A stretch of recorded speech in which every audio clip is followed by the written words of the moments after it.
आपका agriculture farm है उसमें भी प्रॉपरली बच्चों को ट्रेंड करते हैं, जिसमें आपकी रबी क्रॉप है, खरीफ क्रॉप है या कैश क्रॉप है, तीनों जो सीजन स्पेसिफिक आपकी क्रॉप्स हैं उनकी सबकी सोविंग करवाते हैं, उनकी हार्वेस्टिंग भी करवाते हैं। बच्चों को प्रॉपरली जो साइंटिफिक मेथड से जो एग्रीकल्चर की जाती है उस पर फोकस करते हैं। स्किल्ड बेस्ड जो आपके कोर्सेज है वो इंक्लूड किए गए हैं अभी 6 दिन कमेटी में। तो उसके लिए उसमें जैसे वर्मी कंपोस्ट प्रोडक्शन है, सीड प्रोडक्शन टेक्नोलॉजीज है, पोस्ट हार्वेस्ट टेक्नोलॉजीज है। यानी कि गर्ल्स कोटा के लिए गर्ल्स इंसेंटिव स्कीम जी, स्कॉलरशिप ही है एक तरह की, 25,000 रुपये सालाना, चाहे वो गर्ल्स सामान्य वर्ग से हो या अनारक्षित आरक्षित वर्ग से हो या SC ST OBC किसी भी कैटेगरी से अगर लड़की है। उसका जो रिजल्ट आपके सामने है वो एक गोल्ड मेडल के रूप में है। मतलब अपने यहाँ पहली बार ऐसा था कि कोई प्राइवेट कॉलेज है वहाँ के स्टूडेंट ने यूनिवर्सिटी को टॉप किया। नमस्कार दोस्तों, मैं Akash Shekhawati group of institution Sikar में आप सभी लोगों का हार्दिक स्वागत करता हूँ। ऐसे बच्चे जो 12th किसी भी स्ट्रीम में कर चुके हैं और एग्रीकल्चर के फील्ड में अपना करियर बनाना चाहते हैं, तो आज उनके मन में जो डाउट्स हैं या वो क्या बेहतर कर सकते हैं, उन सारे सवालों के जवाब देने के लिए हमारे साथ उपस्थित हैं डॉक्टर आलोक जी, जो शेखावाटी ग्रुप ऑफ इंस्टीट्यूशंस में एग्रीकल्चर डिपार्टमेंट के HOD तो है ही हैं, साथ ही साथ इस कॉलेज में वाइस प्रिंसिपल की भूमिका भी निभा रहे हैं। तो दोस्तों, सबसे पहले तो मैं स्वागत करूंगा सर आपका। नमस्कार सर, सबसे पहले तो आप मुझे बताइए कि जो स्टूडेंट्स अभी 12th पास आउट कर चुके हैं और एग्रीकल्चर के फील्ड में अपना करियर बनाना चाहते हैं, क्योंकि आने वाला टाइम एग्रीकल्चर का है, लीडिंग ब्रांच सबसे ज्यादा एग्रीकल्चर रहने वाली है, चाहे वो बच्चे कॉमर्स के हों, मैथ्स के हों, बायो के हों या एग्रीकल्चर के हों या आर्ट्स के हों, वो बच्चे भविष्य में क्या कर सकते हैं, उनके लिए क्या करना ठीक रहेगा, बताएं सर। देखिए आकाश सर, सबसे पहले तो मैं बताना चाहूँगा कि जो अपना एग्रीकल्चर फील्ड है इसके अंदर बेसिकली जो साइंस स्ट्रीम और जो एग्रीकल्चर है बेसिकली उसी का स्टूडेंट है वो आपका आगे चल करके BSc ऑनर्स एग्रीकल्चर कर सकता अच्छा, है। आर्ट्स साइड के नहीं आ सकते? आर्ट्स और कॉमर्स साइड के नहीं आ सकते। आर्ट्स और कॉमर्स के नहीं आ सकते। बिल्कुल। और साथ में ये है कि आपके एक राजस्थान में एक एंट्रेंस टेस्ट होता है जिसको जेट का नाम दिया गया है। उस जेट के टेस्ट में अपीयर होना जरूरी होता है। अगर आप बेहतर कॉलेज चाहते हैं तो उसके लिए आपको बहुत अच्छे मार्क्स की ज़रूरत है। फिर भी अगर आप नंबरों से चूक जाते हैं तो आपके लिए दूसरे ऑप्शंस भी हैं, जिसमें आपकी प्राइवेट कॉलेज हैं वो भी शामिल हैं और उनके अंदर भी आप एडमिशन ले सकते हैं।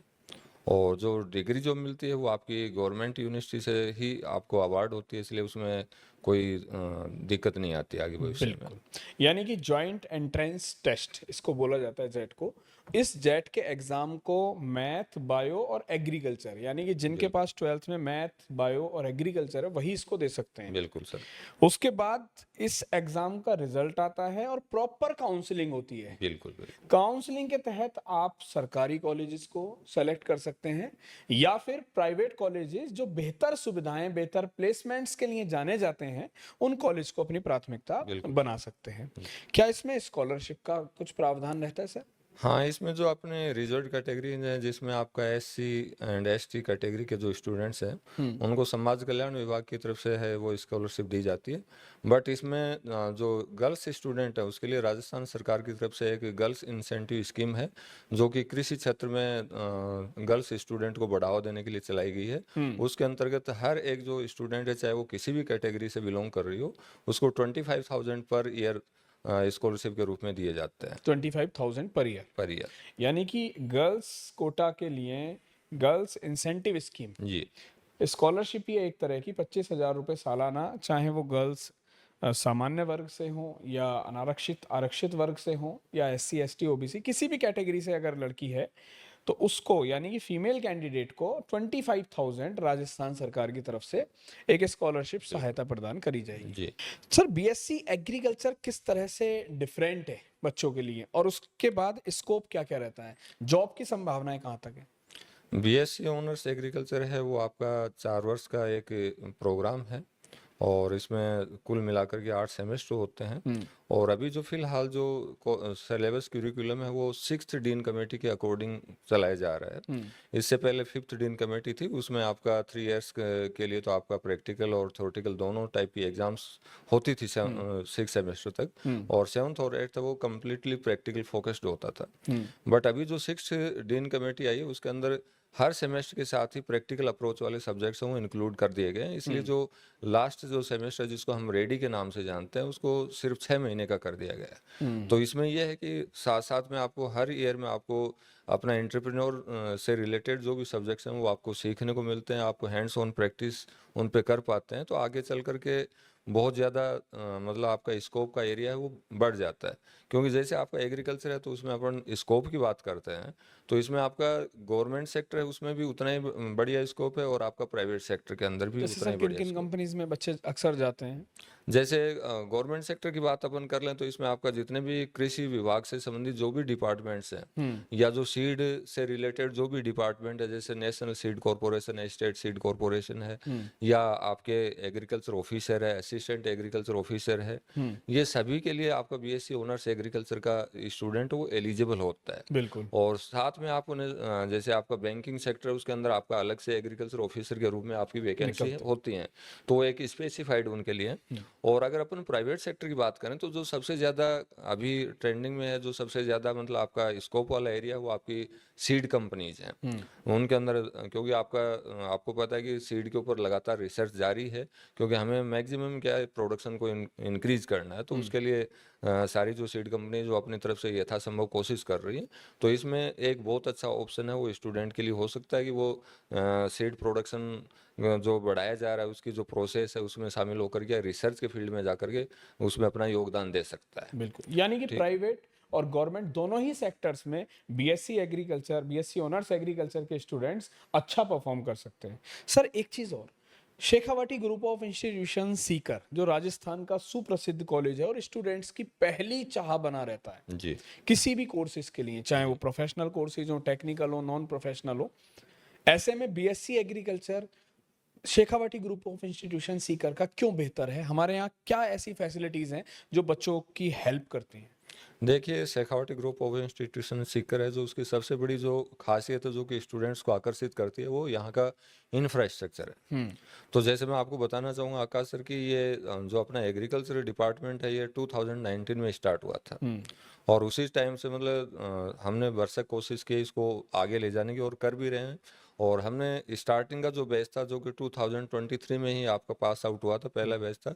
हमारे लिए ये कोर्स नया था, इसमें काफ़ी चुनौतियां भी थी, बट उन चुनौतियों को हमने पार किया और उसका जो रिजल्ट आपके सामने आया वो एक गोल्ड मेडल के रूप में आया। कि बिल्कुल। मतलब अपने यहाँ पहली बार ऐसा था कि कोई प्राइवेट कॉलेज है वहाँ के स्टूडेंट ने यूनिवर्सिटी को टॉप किया और गोल्ड मेडल हासिल किया। यानी कि पूरे राजस्थान को टॉप कर कर, क्या नाम था सर बच्ची का? बच्चे का नाम चित्रांगना सिंह था, हाँ। जो कि अभी जहाँ तक मेरी उनसे बात हुई उन्होंने दोबारा बताया कि एमएससी में भी उन्होंने फिर से गोल्ड मेडल हासिल किया है। बिल्कुल, यानी कि हमारे बच्चे बीएससी में पूरे राजस्थान में टॉप करके अब एमएससी में भी उन्होंने गोल्ड मेडल हासिल कर लिया है। जी। तो सर फिर फैसिलिटीज पर हम क्या बात करना चाह रहे फैसिलिटीज़ की अगर अपन बात करें तो यहाँ अगर आप देखेंगे तो जितने जो सब्जेक्ट्स रिलेवेंट सब्जेक्ट्स हैं एग्रीकल्चर के, उनकी सभी सब्जेक्ट्स की प्रॉपर लैब है, मॉडर्न लैब हैं जिनके अंदर हम एक्सपेरिमेंट्स परफॉर्म करवाते हैं स्टूडेंट्स को, ताकि वो ज़्यादा से ज़्यादा प्रैक्टिकली उसको एक्वायर कर सकें उस नॉलेज को। क्योंकि एग्रीकल्चर में एक्चुअल में क्या है कि फील्ड और जो लैब है उन दोनों का कॉम्बिनेशन काम करता है कि आपको फील्ड में भी काम करना आना चाहिए और लैब के अंदर भी करना आना चाहिए। तो हम क्या करते हैं कि दोनों चीज़ों पे एक्सपोज करते हैं, बच्चों को सिखाते हैं कि भी यहाँ प्रैक्टिकल्स आपकी लाइफ में क्यों इतने इंपॉर्टेंट। और इसके लिए हमने क्या है कि जैसे आपका एग्रीकल्चर फार्म है उसमें भी प्रॉपरली बच्चों को ट्रेंड करते हैं, जिसमें आपकी रबी क्रॉप है, खरीफ क्रॉप है या कैश क्रॉप है, तीनों जो सीजन स्पेसिफिक आपकी क्रॉप्स है उनकी सबकी सोविंग करवाते हैं, उनकी हार्वेस्टिंग भी करवाते हैं, बच्चों को प्रॉपरली जो साइंटिफिक मेथड से जो एग्रीकल्चर की जाती है उस पर फोकस करते हैं। और दूसरा सबसे ज़्यादा जोर हम जो ऑर्गेनिक फार्मिंग है उसके ऊपर दे रहे हैं, क्योंकि यहाँ जितना भी एक्सपेरिमेंटल एरिया है अपना उसके अंदर अपन ऑर्गेनिक फार्मिंग ही करवाते हैं सभी में। हैं? बिल्कुल। और साथ में जैसे आपके मैंने बताया स्किल्ड बेस्ड जो आपके कोर्सेज है वो इंक्लूड किए गए हैं अभी 6 दिन कमेटी में। तो जैसे उसके लिए क्या क्या? उसमें जैसे वर्मी कंपोस्ट प्रोडक्शन है, सीड प्रोडक्शन टेक्नोलॉजीज है, पोस्ट हार्वेस्ट टेक्नोलॉजीज है, तो एजोला प्रोडक्शन यूनिट्स हैं। या नर्सरी प्रोडक्शन, यानी नर्सरी। कि एंटरप्रेन्योरशिप को टारगेट करके भी हम लोग बिल्कुल कुछ अच्छा कर सकते हैं। जी। तो ये अभी 16 कमेटी में ऐड हुए हैं। ये ऐड हुए हैं, इससे पहले ये क्या कोर्स में तो था, हाँ। बट ये एक ईयर स्पेसिफिक था कि आपका रेडी प्रोग्राम होगा, उस दौरान इन चीज़ों पे आप फोकस करेंगे। बट अब हर सेमेस्टर के साथ स्टूडेंट्स है वो स्किल बेस्ड जो आपके एंटरप्रेन्योर बनने के लिए जो आपकी आपको नॉलेज होना चाहिए, वो नॉलेज हर सेमेस्टर के साथ उसको मिलता रहेगा। सर एक सबसे इम्पोर्टेंट चीज़ कि बच्चे साथ ही साथ सरकारी नौकरी की भी तैयारी करते हैं इस जी। संस्थान में, उस पर आप क्या कहना चाहेंगे? देखिए, तो हमारे यहाँ जो सरकारी नौकरी है उसके लिए भी हमारी जो शेखावाटी ग्रुप ऑफ इंस्टीट्यूशन है उसमें कंपटीशन की तैयारी के लिए भी व्यवस्थाएं की गई हैं। तो जो बीएससी ऑनर्स एग्रीकल्चर का जो स्टूडेंट है, तो वो साथ में अगर उसको किसी भी कम्पिटिटिव एग्जाम के लिए तैयारी करनी है तो अपने ग्रुप के पास वो व्यवस्था है कि वो साथ साथ में वो तैयारी को भी कर सकता है। तो उसमें कोई दिक्कत नहीं है। वो जैसे आरएएस बनना चाहे, आईएएस बनना चाहे, या बैंकिंग सेक्टर में जाना चाहे, किसी भी सेक्टर में जाना चाहिए, वो कम्प्लीटली उसको पूरी तैयारी यहाँ करवाई जा सकती है, क्योंकि उसके लिए उसको बाहर जाना नहीं है। सारी चीज़ें एक ही कैंपस में उसके पास उपलब्ध हैं। बिल्कुल। जनरली माता-पिता के या स्टूडेंट्स के मन में ये डाउट रहता है कि एग्रीकल्चर में पढ़ाई करने के बाद या एग्रीकल्चर फील्ड में पढ़ाई करने के बाद नौकरी के पैकेजेस यानी कि कितने पैसे की सामान्यतः नौकरी लग जाती है सरकारी और प्राइवेट दोनों सेक्टर में, तो उस पर थोड़ा बताएंगे सर? देखिए, मैं बताना चाहूँगा कि गवर्नमेंट सेक्टर है उसमें तो आपको पता है कि पे लेवल है या जो पे बैंड है वो फिक्स है, पोस्ट के हिसाब से फिक्स हैं। फिर भी एक मिनिमम। उसमें मिनिमम ये आप मान सकते हो कि अगर एग्रीकल्चर की एंट्री लेवल की बात करें अपन, तो सुपरवाइजर सबसे पहली स्टेप होती है इसमें। सुपरवाइजर ही सबसे जो पोस्ट, लोएस्ट पोस्ट आप बोल सकते हैं कि एग्रीकल्चर वाले स्टूडेंट के लिए वो होती है। तो उसमें भी अप्रोक्सीमेटली 40,000 पर मंथ है, तो मतलब 4 लाख तक का पैकेज आपका इजीली बच्चों को मिल सकता मिल जाता है यानी कि 40,000 रुपए से मिनिमम उनका रहता है, रहता है। स्टार्टिंग हो जाती है। स्टार्टिंग प्राइवेट होती है। सेक्टर में सर? प्राइवेट सेक्टर में तो देखिए आपके पोटेंशियल और जो कैलिबर है उसके ऊपर बहुत कुछ डिपेंड करता है। नहीं फिर भी शुरुआत फिर है। भी शुरुआत में ये मान सकते हो कि आप लगभग 5 लाख का पैकेज है पर ईयर का मिनिमम आपको लग मिल जाता सकता है ऑन ग्रेजुएशन के बेसिस पे। ग्रेजुएशन अगर आप इसमें पोस्ट ग्रेजुएशन कर लेते हैं तो फिर उसके बाद तो कहने ही क्या है आपके। बिल्कुल अच्छी बात है। सर हमारे जो स्टूडेंट्स हैं वो कहाँ-कहाँ पर अभी लगे हुए हैं कुछ? हाँ, मैं बताना चाहूँगा कि अपने जो कुछ स्टूडेंट्स हैं वो तो क्या है, अभी सभी का सपना होता है कि वो आगे हायर स्टडीज़ करें, तो मोस्ट ऑफ जो स्टूडेंट्स हैं वो तो हायर स्टडीज़ की तरफ ही गए हुए हैं। वहीं कुछ स्टूडेंट्स हैं जो कि प्राइवेट सेक्टर्स में जॉब भी कर रहे हैं, और लगभग 5 to 6 लाख का पैकेज उनका पर ईयर का है। तो अभी और किस हमारे यहाँ के जो स्टूडेंट्स हैं जो बेसिकली अलग अलग कंपनीज में काम कर रहे हैं, जिसमें आपका क्रिप्को भी है, उसमें इफ़को भी है, आपका न्यूजीवीडू सीड्स है, कृषि धन सीड्स हैं, और मोनसेंटो है, माइको है। इन्हीं सभी जगह पे मतलब अपने यहाँ के स्टूडेंट्स हैं वो परफॉर्म कर रहे हैं। और कुछ स्टूडेंट्स हैं जो अभी इनमें एंट्री लेवल के लिए कोशिश भी कर रहे हैं कि भाई हमारी भी जैसे भी करके इसके अंदर एंट्री हो। यानी कि प्राइवेट और गवर्नमेंट दोनों ही सेक्टर्स में हमारे स्टूडेंट्स बहुत अच्छे तरीके से परफॉर्म कर रहे हैं। तो दोस्तों अगर आपका भी सपना है कि एग्रीकल्चर के फील्ड में आप एक अच्छा करियर बनाएं, तो आप राजस्थान का सुप्रसिद्ध college Shekhawati group of institution Sikar को अपनी प्राथमिकता बना सकते हैं, क्योंकि यहाँ से पढ़ने के बाद बहुत सारे विद्यार्थियों ने अलग अलग फील्ड में, चाहे वो फर्टिलाइजर का फील्ड हो, चाहे वो सीड्स का फील्ड हो, या वो पेस्टिसाइड्स का फील्ड हो, बहुत अच्छे पैकेजेस की नौकरियां ली हैं। साथ ही साथ सरकारी नौकरी की भी तैयारी इस संस्थान में आप लोगों को कराई जाती है। तो उम्मीद करता हूं कि अगर आपने किसी भी स्ट्रीम से मैथ, बायो या एग्रीकल्चर से 12th किया है तो आप Shekhawati group of institution Sikar को जरूर विजिट करेंगे। आज मोस्ट इंपॉर्टेंट क्वेश्चंस के साथ जुड़े हुए थे डॉक्टर आलोक सर, जो एग्रीकल्चर डिपार्टमेंट के हेड हैं। इन्होंने बहुत ही सहजता के साथ इन क्वेश्चंस का आप लोगों को आंसर दिया, समझाने की कोशिश करी। आशा करता हूं आप लोगों को समझ में भी आया होगा। तो अब एक कदम बढ़ाइए सफलता की ओर और सुनिश्चित करिए अपनी सफलता को। दोस्तों अधिक जानकारी के लिए आप दिए गए नंबर पर संपर्क कर सकते हैं या कॉलेज विजिट कर सकते हैं। फिर मुलाकात करेंगे, तब तक के लिए अपना ध्यान रखिए। Bye bye, take care, love you guys.